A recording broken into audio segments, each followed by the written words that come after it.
নমস্কার বন্ধুরা, আমি চৈতালির পাকশালায় তোমাদের সবাইকে স্বাগত। আজকে আমি একটা স্পেশাল মশলা রেডি করেছি, সেটা দিয়ে মুসুরির ডাল, পেঁপে, আলুর দম রেসিপি তোমাদের সাথে শেয়ার করব। এটা খেতে জাস্ট ফাটাফাটি লাগে। তোমরা গরম গরম ভাতের সাথে বা রুটির সাথে, পরোটার সাথে তোমরা এটা খেতেই পারো। তবে বন্ধুরা, দেখে নাও আমি এটা কি করে বানাচ্ছি। দেখো, এই জন্য আমি ফার্স্টে পেঁপে নিয়ে নিচ্ছি। পেঁপেগুলো দেখো একটু হলদেটে হয়েছে, তবে ভেতর থেকে কিন্তু খুবই শক্ত রয়েছে। আর আলু নিয়ে নিয়েছি, 4টে মতন আলু আমি ডুমো করে কেটে নিয়েছি। আর পেঁপেগুলোকেও আমি চৌকো চৌকো করে কেটে নিয়েছি। এবার দেখো, মসুরির ডালটাকে আমি 2 ঘন্টা মতন জলে ভিজিয়ে রেখেছিলাম। এবার আমি মসুরির ডালটাকে পেস্ট করে নেব। এইদিকে একটা কড়াই নিয়ে নিয়েছি। কড়াইটা গরম হয়ে গেলে এটাকে আমি সর্ষের তেল দিয়ে দেবো। তোমরা চাইলে সাদা তেলেও রান্না করতে পারো, তবে আমি সর্ষের তেলেই রান্না করেছি। তেলটা একটু চারিদিকে স্প্রেড করে দিলাম। তেলটা গরম হয়ে গেছে। এরপর আমি ওই মুসুরির ডালটা যেটা বেটে রেখেছিলাম, ওটা আমি বড়া বানাবো। ওই মুসুরির ডালটা আমি নুন, একটু হলুদ, সামান্য একটু জিরের গুঁড়ো আর সামান্য একটু ধনের গুঁড়ো দিয়ে মাখিয়ে রেখেছিলাম। দেখো, আমি বড়াগুলো করে নিচ্ছি। গ্যাসের আঁচটা মাঝারি রেখে বড়াগুলো ভাজবে, নাহলে কিন্তু ভেতরটা কেমন কাঁচা কাঁচা থাকবে। এপিট ওপিট করে বড়াগুলো আমি একদম লালচে করে ভেজে নেব। দেখো, বড়াগুলো আমার ভাজা হয়ে গেছে। এবার আমি বড়াগুলো নামিয়ে নিচ্ছি।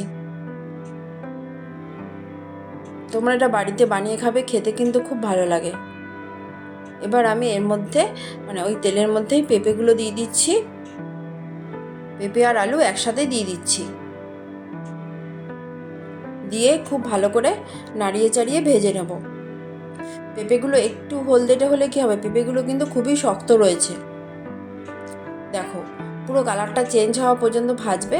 প্রায় আমি 4-5 মিনিট মতো নাড়িয়ে চাড়িয়ে ভেজে নিয়েছি। আমার ভাজাটা হয়ে গেছে। এবার আমি পেঁপে আর আলুগুলো নামিয়ে নিচ্ছি।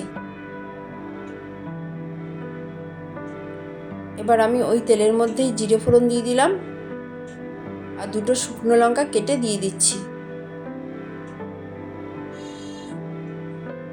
ফোড়নটা একটু গরম হোক, ভাজা ভাজা হোক।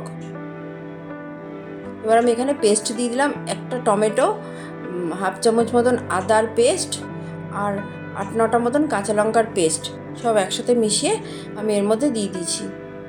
এবার এখানে হলুদ গুঁড়ো দেবো পরিমাণ মতন, দিয়ে একটু নাড়িয়ে চাড়িয়ে নিচ্ছি। এবার 1/2 চামচ মতন ধনের গুঁড়ো দিয়ে একটু নাড়াবো। 1/2 চামচ মতন জিরের গুঁড়ো দিলাম, দিয়ে একটু নাড়িয়ে চাড়িয়ে নেব। আর কাশ্মীরি লঙ্কার গুঁড়ো দিলাম 1/2 চামচ মতন। এটা দিলে সুন্দর একটা কালার আসবে, তবে ঝাল হবে না। তোমরা চাইলে শুকনো লঙ্কার গুঁড়োও দিতে পারো, তবে আমি শুকনো লঙ্কার গুঁড়ো দিইনি। দেখো কত সুন্দর কালার এসছে, কষানোটা কত সুন্দর হয়েছে, সাইড দিয়ে তেলটা সেপারেট হয়ে গেছে। এবার পেঁপে আর আলু যেগুলো ভেজে রেখেছিলাম সেগুলো দিয়ে দিলাম, দিয়ে মশলার সাথে খুব ভালো করে কষিয়ে নেব। আর এই রান্নাটা করতে যে স্পেশাল মশলাটা বানিয়েছি না, ওই মশলাটা তোমরা বানিয়ে এই তরকারিতে বা যে কোনো নিরামিষ তরকারিতে দেবে, খেতে কিন্তু খুব ভালো লাগে। দেখো, মশলাটা কষানো হয়ে গেল। এবার আমি এর মধ্যে জল দিয়ে দিলাম, একটু বেশি করে জল দেবো। আমি 1.5 গ্লাস মতন জল দিয়েছি, তার কারণ বড়াগুলো আছে তো, পরে বড়াগুলো দিলে ঝোলটা পুরোটাই টেনে নেবে, সেই জন্য আমি একটু বেশি জলই দিয়েছি। এবার এখানে আমি পরিমাণ মতো নুন দিয়ে দিলাম, আমি 2 চামচ মতো নুন দিয়েছি, দিয়ে একটু ভালো করে নাড়িয়ে চাড়িয়ে নেব। এবার আমি ঢাকনাটা দিয়ে দিলাম, গ্যাসের আঁচটা কিন্তু কমানোই আছে। এবার আমার স্পেশাল মশলাটা বানাচ্ছি, দেখে নাও। এখানে আমি 1/2 চামচ মৌরি দিলাম, 1/2 চামচ জিরে দিলাম, 1/2 চামচ ধনে দিলাম,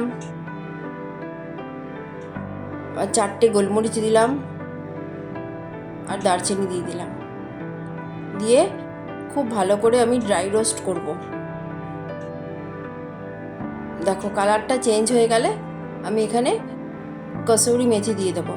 কসুরি মেথিটা কিন্তু তোমরা আগে দেবে না, আগে দিলে কিন্তু পুড়ে যাবে। কসুরি মেথি কিন্তু ভাজতে বেশি টাইম লাগে না, খুব তাড়াতাড়ি ভাজাটা হয়ে যায়।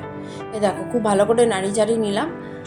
এবার আমি ওটাকে ড্রাই রোস্ট করে রাখবো। দেখো, ঢাকনাটা সরিয়ে দিয়েছি, এইদিকে 10-15 মিনিট মতন ঢেকে রাখলেই হবে। 15 মিনিট পর ঢাকনাটা সরিয়ে দিলাম। দেখি চেক করে নিচ্ছি আমি, আলুটা আর পেঁপেটা নরম হয়ে গেছে। এবার খুব ভালো করে নাড়িয়ে চাড়িয়ে নিচ্ছি। আর বড়াগুলো দিয়ে দেব। বড়াগুলো দিয়ে খুব ভালো করে নাড়িয়ে চাড়িয়ে নেব।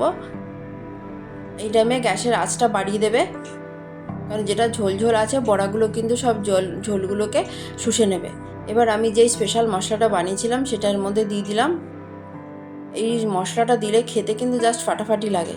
এবার এখানে আরেকটু নুন দিলাম। নুন দিয়ে খুব ভালো করে নাড়িয়ে চাড়িয়ে নেব। আর এই সময় গ্যাসের আঁচটা আমি মাঝারি করে রেখেছি। এবার গ্যাসটা আবার বাড়িয়ে দেবো, চিনি দিয়ে দিলাম। আমার রান্নাটা কিন্তু কমপ্লিট প্রায়। তোমাদের যদি ভালো লাগে লাইক করবে, সাবস্ক্রাইব করবে, আর অবশ্যই বাড়িতে রান্না করে খাবে। এবার আমি ঢেকে রাখলাম, ঢেকে গ্যাসের আঁচটা আমি বন্ধ করে দেব। 10 মিনিট পর ফিরে আসলাম, দেখো সার্ভ করেছি। ব্যাস কমপ্লিট, টাটা।